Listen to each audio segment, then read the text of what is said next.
9 ঘন্টায় কক্সবাজার থেকে ঢাকা পৌঁছালো প্রথম বাণিজ্যিক ট্রেন কক্সবাজার এক্সপ্রেস। শুক্রবার 1 ডিসেম্বর দুপুর 12:30টায় কক্সবাজার রেল স্টেশন ছেড়ে যাওয়া ট্রেনটি রাত 9:30টায় গিয়ে থামে ঢাকা কমলাপুর রেল স্টেশনে। কমলাপুর রেল স্টেশনেও রেলওয়ের পক্ষ থেকে যাত্রীদের ফুলেল শুভেচ্ছা জানানো হয়। তার মাথা থেকে এই চকলেট দেওয়া, ফুল দেওয়া, এই জিনিসগুলো আসছে। এরপর ঢাকা থেকে রাত 10:30 বৃষ্টি বগি নিয়ে পুনরায় কক্সবাজারের উদ্দেশ্যে ছেড়ে আসে কক্সবাজার এক্সপ্রেস, যেটি কক্সবাজার রেল স্টেশনে আসবে আজ শনিবার 2 ডিসেম্বর সকাল 6:40। পথে কক্সবাজার এক্সপ্রেস যাত্রা বিরতি দিবে চট্টগ্রামে। গত 1 ডিসেম্বর ট্রেনটি কক্সবাজার থেকে ঢাকা ফেরার পথে সন্ধ্যা 6:30টায় লাকসাম রেলওয়ে জংশন স্টেশনের দক্ষিণ আউটারে লেকের পাড়ে হোসেন রাব্বি সুজন নামে এক যুবক নিহত হন। নিহত যুবক লাকসাম পৌরসভার পাইকপাড়া গ্রামের প্রবাসী আব্দুল মান্নানের ছেলে।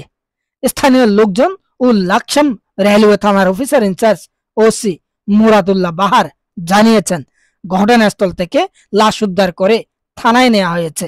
চেহারা বিকৃত হয়ে যাওয়ায় পরিচয় শনাক্ত করতে অসুবিধা হয়েছে। তবে এলাকার লোকজন তাকে পার্শ্ববর্তী গ্রামের প্রবাসী আব্দুল মান্নানের ছেলে হোসেন রাব্বি সুজন বলে জানিয়েছে। কক্সবাজারবাসীর 92 বছরের লালিত বহুল কাঙ্ক্ষিত স্বপ্ন বাস্তবে রূপ নিল একটি প্রাণের বিনিময়ে। তবে কারা দোষী এই প্রথম ট্রেন যাত্রায়? অনেকেই বলছেন আরো কি সতর্ক হওয়া যেত না এই প্রথম ট্রেন যাত্রা? শুক্রবার দুপুর 12:30টায় 1020 জন যাত্রী নিয়ে পর্যটন নগরী কক্সবাজার থেকে রাজধানী ঢাকার উদ্দেশ্যে ছেড়ে যায় প্রথম ট্রেন। এর মাধ্যমে শুরু হয় বাণিজ্যিকভাবে রেল চলাচল। গত 1 সপ্তাহ আগেই যাত্রার টানা 9 দিনের টিকিট আগাম বিক্রি হয়ে গেছে বলে জানিয়েছেন কক্সবাজার রেলওয়ে স্টেশনের সহকারী স্টেশন মাস্টার আতিকুর রহমান।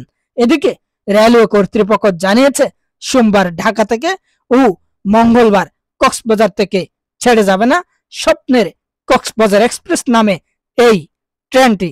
মোবারকুদ্দিন নয়ন, দা কক্স নিউজ, TCN কক্সবাজার।